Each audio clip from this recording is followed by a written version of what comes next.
आप सभी को मेरा नमस्कार। तो दोस्तों, आज मैं आपके लिए इस वीडियो में भगवान भोलेनाथ और माता पार्वती जी की कहानी लेकर आई हूँ।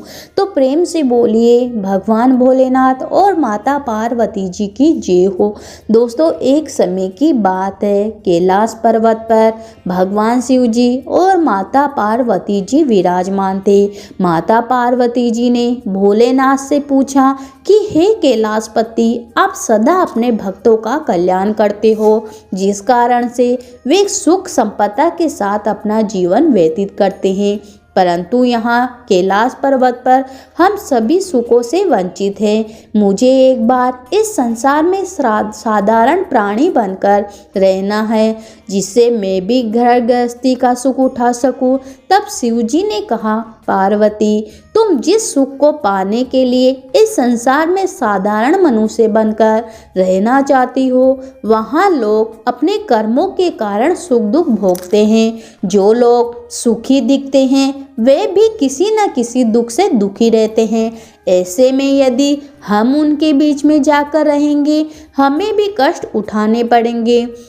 मृत्यु लोक में अपने कर्मों का फल पाकर मनुष्य स्वर्ग लोक जाते हैं, पर पार्वती जी नहीं मानी। शिव जी ने उनकी जिद के आगे शिव जी को झुकना ही पड़ा और वे दोनों एक गरीब किसान और उसकी पत्नी के रूप में एक गांव में पहुंच गए। गांव वालों के पूछने पर उन्होंने अपना नाम महेश और उमा बताया और कहा वे परदेसी हैं और कुछ दिन यहाँ रहना चाहते हैं।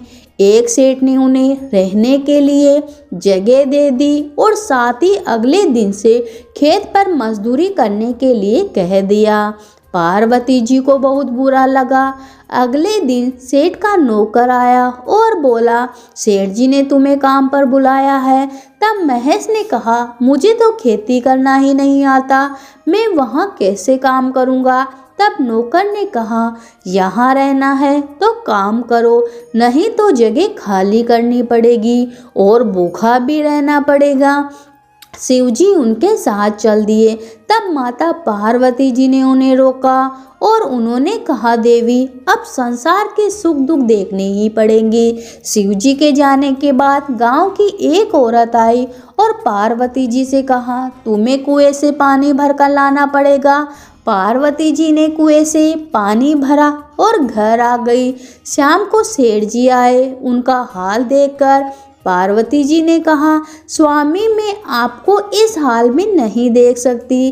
तब शिव जी ने कहा, अब तुम यहीं रहकर संसार के चक्र को देखना ही होगा, कैसे ये लोग जीवन यापन करते हैं। शिव जी जो अनाज लाए थे उसे खाना बनाया और दोनों ने खा लिया। अगले दिन शिव जी खेत पर गए और पार्वती जी गांव में गई। वहां उन्होंने देखा कि वहां कई परिवार केवल एक समय ही भोजन करते हैं। जब उन्होंने उनसे पूछा तो पता चला उन्हें मेहनत करके जो अन्न मिलता है उससे केवल एक समय ही भोजन बन पाता है। वहीं पार्वती जी ने देखा कि उसी गांव में कुछ लोगों के यहाँ अनाज के भंडार भरे हैं। शाम को यह बात उन्होंने शिव जी को बताई। तब भोलेनाथ ने कहा, यह संसार का नियम है, यदि सभी समान हो जाएंगे तो यह संसार एक दिन भी नहीं चल पाएगा। पर पार्वती जी ने कहा, स्वामी, आपको ऐसा करे कि सबको भर पेट भोजन मिल सके। तीसरे दिन शिव जी जब काम पर जाने लगे तो पार्वती जी ने उन्हें रोका और कहा, मैं यहाँ इन गांव वालों के कष्ट देखकर बहुत दुखी हो चुकी हूँ। अब हमें कैलाश पर्वत पर चलना चाहिए, परंतु उससे पहले इनकी कष्ट मिटा दीजिए। शिव जी ने कहा, ठीक है, मैंने जिस गांव में 3 दिन बिताए उस गांव में आज से सभी लोग सुखी हो जाएंगे। उनके घरों में किसी वस्तुओं की कोई कमी नहीं रहेगी, परंतु यह है कि उन्हीं के लिए है जो पूरी मेहनत और ईमानदारी से अपना काम करेंगे, साथ ही मेरी भक्ति करेंगे।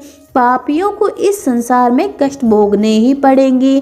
यह कहकर शिव जी और माता पार्वती जी अंतर्धान हो गए। भोले बाबा इसी प्रकार अपने सभी भक्तों का जीवन खुशियों से भरते रहना। हर हर महादेव। तो दोस्तों यह कहानी आपको कैसी लगी आप हमें कमेंट में ज़रूर बताइए और साथ ही मेरे चैनल को सब्सक्राइब करिए। धन्यवाद।